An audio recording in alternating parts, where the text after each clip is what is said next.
Welcome to study channel. मेरा नाम है मोहम्मद कैसर। बात करेंगे यूपी टीजीटी पीजीटी में हुए एक बड़े बदलाव की। छात्रों के लिए खुशखबरी है और एक लंबा इंतज़ार समाप्त हो गया।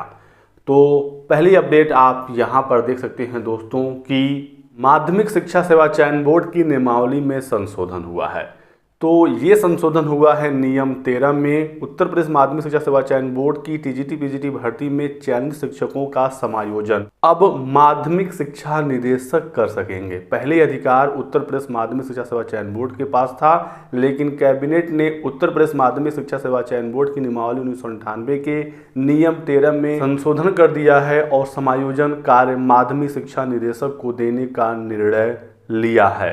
तो ऐसे में अब जो चयनित छात्र हैं उन्हें परेशानी का सामना नहीं करना पड़ेगा। पहले बहुत ज़्यादा समस्याएं थी इसमें और छात्र इसको लेकर काफ़ी समय से मांग कर रहे थे। बहुत बार होता ये था कि जब छात्र चयनित होकर पहुंचते थे अपने विद्यालय में तो पता ये चलता था कि वहाँ पर सीट ही नहीं है, पहले से कोई वहाँ पर नियुक्त है, कोई तदर्थ शिक्षक है। तो ऐसे में मामले काफ़ी लंबे खिंचते थे, बोर्ड से अनुमति लेने में काफ़ी समय लगता था और अब वेटिंग लिस्ट को लेकर कोई समस्या नहीं देखने को मिलेगी। पहले वेटिंग लिस्ट में सालों साल लग जाते थे। आपने देखा होगा कि वेटिंग लिस्ट वाले छात्र काफ़ी समय से प्रदर्शन कर रहे थे, मांग कर रहे थे कि काउंसलिंग के जरिए इन छात्रों को नियुक्ति मिले, चाहे वो टीजीटी 2016 के छात्र हों या 21 वाले छात्र हों। 22 का तो जब एग्ज़ाम होगा उसके बाद फिर वेटिंग लिस्ट का मामला शुरू होगा। तो हाई कोर्ट में भी मामला गया था, सिंगल बेंच से डबल बेंच तक मामला पहुँचा और कोर्ट ने कहा कि छात्रों को काउंसलिंग के जरिए नियुक्ति दिया जाए और उसके बाद फिर नियमावली में संशोधन हुआ। और ये एक गुड न्यूज़ है कि अब आपकी जो समायोजन की प्रक्रिया है उसमें डिले नहीं होगा। कहानी बस यहीं पर समाप्त नहीं होती है। जब ये नियमावली में संशोधन हुआ है उसके बाद शिक्षा निदेशालय एक्टिव हो गया है और उन्होंने ये लेटर जारी कर दिया है और 2016 टीजीटी की वेटिंग लिस्ट पर समायोजन का कार्य भी शुरू हो चुका है। पहले 2016 वाले छात्रों का समायोजन होगा, उसके बाद फिर 21 का समायोजन होगा। तो प्रक्रिया काफ़ी आसान अब हो गई है। पहले होता ये था कि कोई छात्र मान लीजिए ज्वाइन नहीं किया, वो पद खाली रह गया, फिर वहाँ से उस छात्र की एनओसी लानी होती थी, तब जाकर उस पद को रिक्त माना जाता था। डीआईओएस के माध्यम से पहले ये काम होता था। 2-4 लोगों की नियुक्ति मिलती थी, जिनकी अटक गई फिर वो लटकी ही रह जाती थी।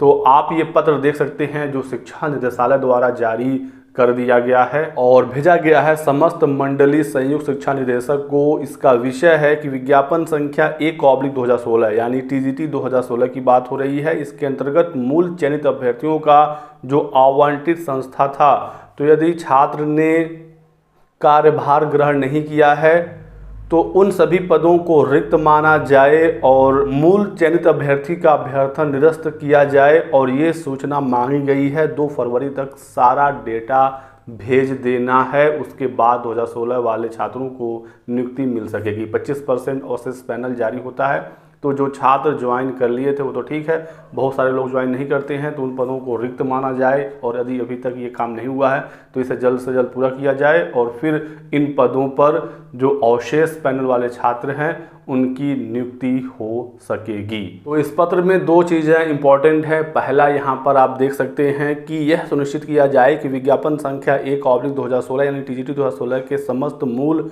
चयनित अभ्यर्थी जिनके आवंटित संस्था में कार्यभार न ग्रहण करने के कारण पद रिक्त हो गए हैं उनकी सूची भेजी जाए और ऐसे समस्त मूल चयनितों का अभ्यर्थन निरस्त किया जा चुका है तो ये सूची मांगी गई है। और यदि अभी तक इनका अभ्यर्थन निरस्त नहीं हुआ है तो तत्काल अभ्यर्थन निरस्त करने की कार्रवाई पूर्ण की जाए। तो आगे चलकर अब जो समायोजन का कार्य है वो आसान हो जाएगा और इन छात्रों को नियुक्ति आराम से मिल सकेगी। नहीं तो इतना पढ़ लिख कर एग्ज़ाम क्रैक करके एक नौकरी पाने के बाद जब ज्वाइनिंग पे समस्या होती है तो छात्रों को और ज़्यादा तकलीफ होती है। प्रक्रिया को अब आसान बनाया जा रहा है।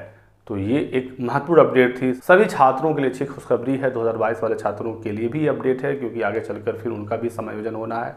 फिलहाल तो 2022 वाले छात्र अपने परीक्षा तारीखों का ही इंतज़ार कर रहे हैं और अभी आपको और इंतज़ार करना पड़ेगा क्योंकि अभी परीक्षा को लेकर कोई भी कार्रवाई नहीं हो रही है। अप्रैल तक तो एग्ज़ाम पे कोई चांसेस है नहीं, अप्रैल के बाद ही उम्मीदें बनेंगी। 8 अप्रैल को अध्यक्ष साहब रिटायर हो रहे हैं और वर्तमान अध्यक्ष के कार्यकाल में शासन बिल्कुल भी इंटरेस्टेड नहीं है परीक्षा कराने में। 2022 का एग्ज़ाम चयन बोर्ड से होगा या नए आयोग से होगा, इसको लेकर भी असमंजस है। आगे जैसे जैसे हमें सूचनाएं मिलेंगी आपको अपडेट दिया जाएगा। फिलहाल इस वीडियो में बस इतना ही।